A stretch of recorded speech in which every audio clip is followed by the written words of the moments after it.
Hello dear students, कैसे हैं dear student आप लोग। देखिए, आप लोग की जो मेहनत थी और जो हमारा प्रयास था वो काफ़ी सफलता आगे बढ़ चुकी हुई है। और जो आप लोगों ने प्रयास किया था कि जो 3 साल की प्रैक्टिस कंपलसरी की गई थी जुडिशल सर्विसेज में जाने के लिए, जिसके लिए आप लोगों ने ढेर सारे कमेंट्स लिखे और उस पर कमेंट्स पर लेटर ड्राफ्ट किया गया। और लेटर ड्राफ्ट करने के बाद उसको विभिन्न अथॉरिटीज़ को भेजा गया, जिसमें president of India, law ministers, bar council of India और इसके साथ साथ चीफ जस्टिस, सभी को जब ये लेटर गया है तो इसमें देखिए सबसे इम्पॉर्टेंट अभी डेवलपमेंट क्या हुआ है। वो डेवलपमेंट ये हुआ है कि ऑनरेबल सुप्रीम कोर्ट में रिट पिटीशन फाइल हो गई है, वो रिव्यू पिटीशन के फॉर्म में। रिव्यू पिटीशन फाइल हो गई है और जो रिव्यू पिटीशन फाइल हुई है बहुत ही अच्छी फाइल हुई है। और इसमें 11 पॉइंट्स को जिक्र किया गया है कि इन 11 पॉइंट्स पर ऑनरेबल सुप्रीम कोर्ट अपने 20 मई 2025 के निर्णय पर विचार करे। देखिए, वो 11 पॉइंट क्या है, आपके सामने एक एक पॉइंट्स को हम रखते जा रहे हैं। उस पॉइंट्स को आप देखते जाइएगा तो आपको लगेगा कि जो रिव्यू पिटीशन है वो बहुत ही अच्छी हुई है। और एक आप लोग को उम्मीद जगी हुई है कि वो सुप्रीम कोर्ट का जो 20/5/2025 का जजमेंट था, जिसपे 3 साल की प्रैक्टिस को अनिवार्य किया गया था, उसमें कुछ न कुछ चेंजेस होने की बात ज़रूर ज़रूर आप लोग के लिए फाइनल रिजल्ट के रूप में मिलेगा। देखिए, सबसे पहले जो रिव्यू पिटीशन फाइल की गई है वो उसमें नंबर 1 पॉइंट ये रखा है। जो पिटिशनर है उन्होंने ये कहा है, एक एक को हम पढ़ रहे हैं और देखिए ये ओरिजिनल हमारे पास ये आप लोग के लिए हमने उसको निकाल लिया है, मंगा लिया है। तो पहला ये कहा गया है कि जो पिटिशनर है उन्होंने कहा है कि जो प्रैक्टिस का रूल्स है जो आपने कंपल्सरी किया है उसको 2027, यानी प्रैक्टिस के जो रूल्स हैं वो 2027 तक के लिए क्या किया जाए, सस्पेंड कर दिया जाए। पहला प्रेयर ये किया गया है कि 2027 तक के लिए 3 इयर्स के प्रैक्टिस रूल को सस्पेंड कर दिया जाए। दूसरा, इसमें जो ये बात उठाया गया है, ये कहा गया है कि जो क्या नाम है, कैंडिडेट है जो लॉ कर रहे थे, जिन्होंने चाहे वो एलएलबी का एडमिशन लिया था या बीएलएलबी का एडमिशन लिया था 2023 और 2025 के बीच में, उन्होंने इस उम्मीद के साथ लिया था कि जब वो लॉ ग्रेजुएट हो जाएंगे, चाहे वो 3 इयर्स के लॉ ग्रेजुएट होंगे चाहे 5 ईयर के लॉ ग्रेजुएट होंगे, तब वो जुडिशरी में अपीयर होंगे। और अब उनको ये पता चल रहा है कि अभी वो अंडर एलएलबी है या फाइनल ईयर में है, उनको ये पता चल रहा है कि 3 साल की प्रैक्टिस अनिवार्य कर दी गई है, जो अन्यायपूर्ण है, जो अनजस्टिफाई है। इसलिए इस पर जो है ज़रूर विचार किया जाए, क्योंकि ये न्यायोचित नहीं है। तीसरी बात इसमें यह कहा गया है कि जो 3 साल के प्रैक्टिस को तत्काल लागू किया गया है, ये कॉन्स्टिट्यूशन की article number 14 right to equality, समता के अधिकार का उल्लंघन है। इसको इस पर विचार किया जाए। और जैसा आप लोग जानते हैं कि 20 मई 2025 को ऑनरेबल सुप्रीम कोर्ट के 3 ऑनरेबल जस्टिस ने अपना जजमेंट दिया था, जिसमें chief justice of India justice BR गवाई, जस्टिस AG मसीह, जस्टिस के विनोद चंद्रन की पीठ ने यह जजमेंट दिया था, जिस पर यह जजमेंट हुआ है। देखिए, जो 5वां नंबर का पॉइंट उठाया गया है, ये पॉइंट ये उठाया गया है कि 2002 में उस समय के जो चीफ जस्टिस ऑफ इंडिया थे, जस्टिस ऑनरेबल जस्टिस VN खरे साहब, उन्होंने सेठी कमीशन की रिपोर्ट को एक्सेप्ट किया था। और सेठी कमीशन के रिपोर्ट के बेसिस पर उस समय जो 3 इयर्स का प्रैक्टिस का रूल्स लगा था उसको उन्होंने क्या किया था, हटा दिया था।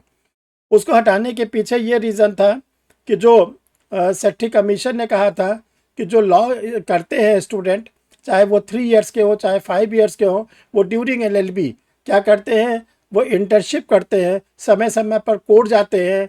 तो इंटर्नशिप और कोर्ट जाने से उनका एक्सपीरियंस ऑलरेडी काउंट हो जाता है।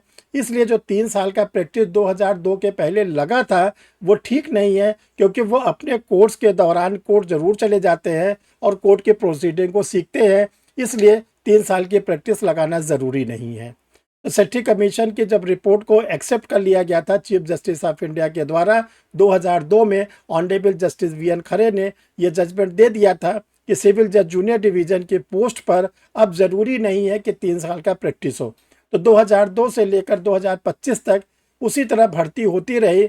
जो लॉ ग्रेजुएट फ्रेशर होते थे उनके लॉ ग्रेजुएट होने के बाद वो लोअर जुडिशरी के एग्ज़ाम दे सकते थे। इसलिए सेठी कमीशन की जो रिपोर्ट थी उसका 20 मई 2025 के जजमेंट में खुल्लम खुल्ला उल्लंघन हुआ है। ये बात भी रिव्यू पिटीशन में उठाई गई है। इसके बाद छठे नंबर का ये कहा गया है कि जो 20 मई 2025 का जजमेंट आया है उसमें केवल हाई कोर्ट के और जो स्टेट गवर्नमेंट के एडवोकेट है उनके द्वारा दिए गए एफिडेविट के बेसिस पर यह निर्णय लिया गया है कि 3 साल की प्रैक्टिस अनिवार्य की जाए। लेकिन कभी आपने ये देखा कि जो पंजाब हाई कोर्ट ने क्या कहा था, पंजाब स्टेट गवर्नमेंट ने क्या कहा था, हरियाणा हाई कोर्ट ने क्या कहा था, हरियाणा स्टेट ने क्या कहा था, राज्य सरकार ने क्या कहा था?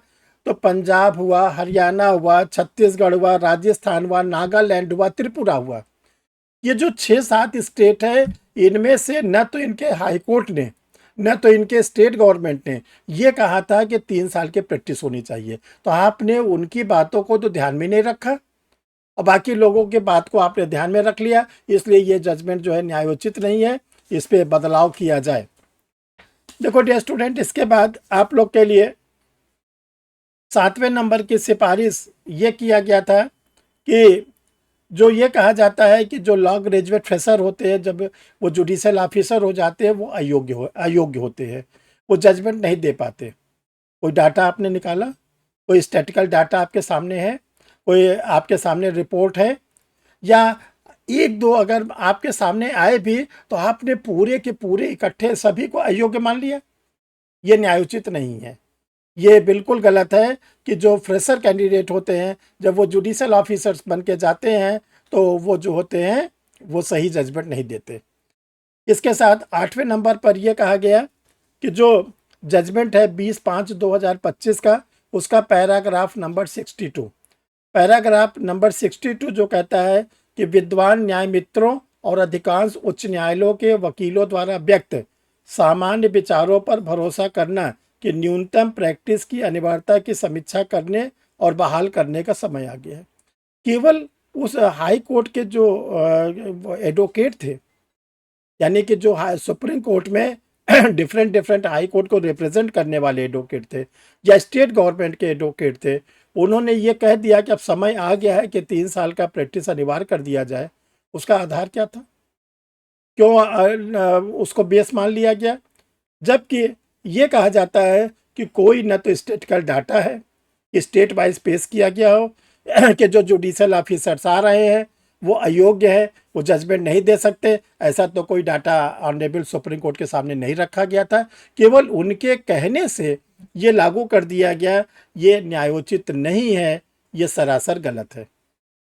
इसके बाद जो 9 नंबर पर रखा गया है कि जो आर्थिक रूप से कमज़ोर है, जो सामाजिक रूप से वंचित है, अनुसूचित जाति समुदाय के व्यक्ति, अनुसूचित जनजाति समुदाय के व्यक्ति, जो पिछड़ा वर्ग से जुड़े हुए हैं, यानी जो दलित है, पिछड़े हैं, वो लॉ ग्रेजुएट के बाद 3 साल कैसे सरवाइव करेंगे? जब वो सरवाइव नहीं कर पाएंगे 3 साल, तो क्या अवसर पाने की स्वतंत्रता जो आर्टिकल नंबर 19 के 1 के जी में दिया गया है, अनुच्छेद 19 के 1 के जी में पेशा चुनने का अधिकार, उसका उल्लंघन नहीं है? कैसे वो पेशा को चुन पाएंगे? क्योंकि लोअर जो नए एडवोकेट्स होते हैं न तो उनको केस मिल पाता है, न तो सीनियर की ओर से कोई स्टाइपेंड उनको मिल पाता है। इसलिए ये जो अवसर पेशा चुनने का अधिकार है इसका उल्लंघन हुआ है और ये सरासर गलत है। इसके बाद ये कहा गया कि जो जुडिशियल ऑफिसर्स सेलेक्ट होते हैं तो सेलेक्ट होने के बाद उनको 2 तरह की ट्रेनिंग कराई जाती है, प्रिंसिपल ओरिएंटेड और प्रैक्टिकल ओरिएंटेड। देखिए, जो प्रिंसिपल ओरिएंटेड ट्रेनिंग होता है वो ट्रेनिंग इंस्टीट्यूट में होता है। जितने जुडिशियल ऑफिसर सेलेक्ट होते हैं वो बाकायदा ट्रेनिंग इंस्टीट्यूट में जाते हैं, वहाँ पर ट्रेनिंग करते हैं, उनको वहाँ पे लॉ के सारी चीज़ें पढ़ाई जाती हैं। Honourable high court, honourable supreme court के जजेस भी बीच बीच में जाते हैं, उनको स्पेशल क्लास लेते हैं। जब उनका वो ट्रेनिंग पूरी हो जाती है फिर उनको किसी कोर्ट में अटैच कर दिया जाता है और वहाँ पर वो सीनियर जज के साथ वो काम को सीखते हैं। जब उनकी ये दोनों ट्रेनिंग पूरी हो जाती है तब उनको इंडिविजुअल कोर्ट मिलती है, और जिसकी वजह से तब वो फिर क्या करते हैं, अपने न्यायिक कार्यों को करते हैं। तो ये कहना कि जो लॉ ग्रेजुएट है वो अगर सिविल जज में आ जाते हैं तो वो अयोग्य होते हैं, ये बात सरासर गलत है। इन्हीं लास्ट में 11वें पॉइंट पर यह कहा गया है कि ऑनरेबल सुप्रीम कोर्ट ने ये डायरेक्शन नहीं दिया कि इस पर गवर्नमेंट कोई लॉ डेवलप करे, संसद के द्वारा कोई इस पर कानून बनाया जाए। क्या कानून बनाया जाए कि संसद जो लोगों को रिप्रेजेंट करता है, सभी जितने भी लोग होते हैं सबको रिप्रेजेंट करता है संसद, तो संसद के सामने एक बिल आना चाहिए था कि जो न्यायिक सेवा जो जुडिशल सर्विसेज है उसमें जो भर्ती होती है उसमें कम से कम 3 साल की प्रैक्टिस की अनिवार्यता की जाए। तो इसमें क्या होता है, पक्ष के लोग यानी जो सत्तारूढ़ दल में बैठे लोग हैं वो भी उस पर अपने विचार देते, जो विपक्ष में बैठे होते वो लोग भी विचार देते, यानी संसद में बाकायदा इस पर अच्छी खासी बहस होनी चाहिए थी। और बहस होने के बाद तब इस पर निर्णय होना चाहिए था कि होगा कि नहीं होगा, क्योंकि संसद क्या होती है, आम जनता के लोगों का नेतृत्व करती है। तो वहां पर यह बात न उठा के बल्कि अनुच्छेद 141 का पूरा पूरा उल्लंघन करके सीधे ये कह दिया गया कि अब 3 साल की अनिवार्यता, और सबसे बड़ी बात तत्काल तत्काल। तो अब ये कहा जाता है कि सुप्रीम कोर्ट खुद ही नीति निर्माता बन गया। तो ऐसा नहीं होना चाहिए था। इन्हीं 11 बिंदुओं को उठाया गया है और ये अनुरोध किया गया है कि आप कम से कम जो सबसे छोटी आपसे उपचार मांगा जा रहा है, रेमेडी मांगी जा रही है, वो उपचार ये मांगा जा रहा है कि आप 2027 तक ये जो 3 साल की प्रैक्टिस की अनिवार्यता है इसको आप स्थगित कर दीजिए, इसको आप सस्पेंड कर दीजिए, फिर 2027 में इस पर विचार करिएगा, ताकि जो स्टूडेंट ने एलएलबी में एडमिशन लिया था, ये सोच के एडमिशन लिया था कि आफ्टर एलएलबी उसको जो है जुडिशल सर्विसेज में जाना है, तो उसने क्या किया था, उसी तरह अपनी तैयारी शुरू कर दिया था। और जब अब उसका क्या नाम है जुडिशल सर्विस जाने का समय आया, यानी उसने अगर 2023 में लिया था तो 3 इयर्स वाला 2026 में कंप्लीट हो जाएगा, अगर उसने 5 ईयर वाला लिया था तो उसका भी कंप्लीट हो जाएगा। तो उनको चांस तो दिया जाए, अवसर की समानता तो दिया जाए। इसीलिए 2027 तक की स्थगित करने का सबसे ज़्यादा इसमें क्या किया गया है, अनुरोध किया गया है। अब देखिए मैटर ऑनरेबल सुप्रीम कोर्ट पे फिर से गया हुआ है, उम्मीद की किरण जगी हुई है। आप लोग विश्वास करें, जैसा भी कोई आगे का जजमेंट होगा, जैसा आगे कोई डेवलपमेंट होगा आपके सामने रखा जाएगा। आप लोग अभी निराश होने की ज़रूरत नहीं, अपनी पढ़ाई को जोरों से जारी रखिए। और देखिए वैकेंसी तो अब आना शुरू हो चुकी है, डे बाय डे आप लोग को कोई ना कोई वैकेंसी मिलेगी। आपने देखा कि अभी आप लोग का राजस्थान के जुडिशल सर्विसेज है 27 जुलाई को, इसके बाद छत्तीसगढ़ की जुडिशल सर्विसेज का एग्ज़ाम है, हिमाचल प्रदेश का जुडिशल का, गुजरात का जुडिशल का, ये सब एग्ज़ाम ऑलरेडी चल रहे हैं, हो रहे हैं। और झारखंड स्टेट से एपीओ के वैकेंसी आ गए। तो आप लोग के लिए अब जो वैकेंसी आने वाली है यूपी स्टेट की एपीओ की, बिहार स्टेट की एपीओ की, ये सब तो वैकेंसी आनी ही आनी है। रही बात जुडिशल सर्विसेज की, उसके लिए थोड़ा सा इंतज़ार करना पड़ेगा, लेकिन आप अपनी पढ़ाई को जारी रखिए, क्योंकि देखिए वैकेंसी जो है जब आ जाती है तब अगर आप एक्टिव होंगे तो आप और कैंडिडेट से पीछे हो जाएंगे। आपको कम से कम जुडिशल सर्विसेज में जाने के लिए 1 से 1.5 साल तो प्रिपरेशन करनी पड़ती है, क्योंकि आपको प्रीलिम्स का एग्ज़ाम निकालना रहता है, मेंस का एग्ज़ाम निकालना रहता है, इंटरव्यू निकालना रहता है, तब आपका फाइनल सिलेक्शन होता है। ऐसे नहीं कि आपने थोड़ी सी तैयारी किया, प्रीलिम्स निकल गया तो आपको कुछ मिल जाएगा।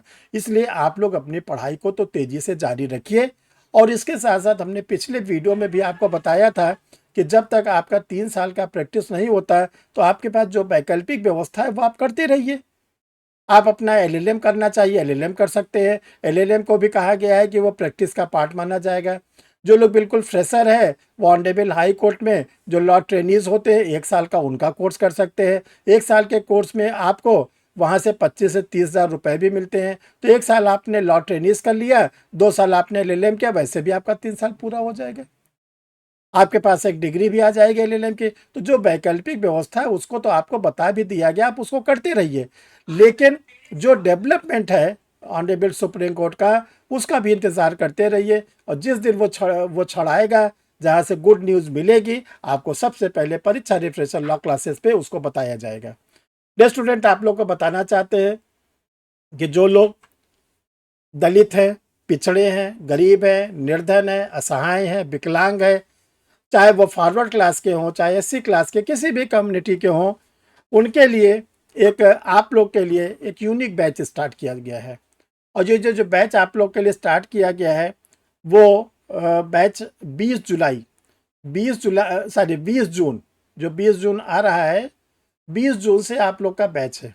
20 जून, 20 जून 2025।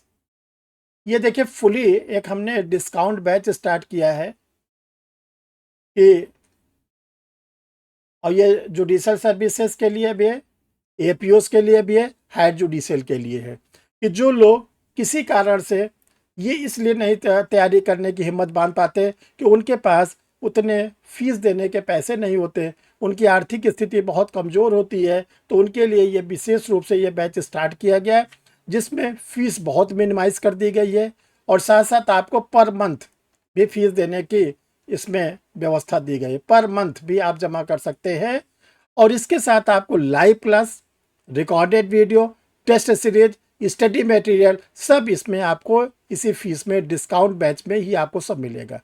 यानी आप लाइव क्लास लोगे, रिकॉर्डेड वीडियो आप लोगे, टेस्ट सीरीज लोगे, आप स्टडी मटेरियल लोगे, सब की सब फैसिलिटीज़ आपको इसी एडमिशन के साथ मिलेगी और आपको पर मंथ छोटे छोटे अमाउंट के रूप में आप अपनी फ़ीस को जमा करके अपने जो सपना है, यानी कि जुडिशल सर्विसेज में जाने का, हायर जुडिशल में जाने का, एपीओ में जाने का, वो आप साकार कर सकते हैं। तो ये आप कैसे एडमिशन लें, कैसे जुड़े, तो उसके लिए आपको बताया गया है कि जो 2 सर के व्हाट्सअप नंबर है उनमें से किसी भी नंबर पर आप अपना मैसेज डाल दीजिएगा कि मुझे जो है डिस्काउंट बैच का क्लास लेना है, क्योंकि 20 जून से ही स्टार्ट हो रहा है और ये जो बैच का टाइम है रात में 8 बजे, रात में 8 बजे मंडे टू फ्राइडे 5 दिन की क्लास रहती है।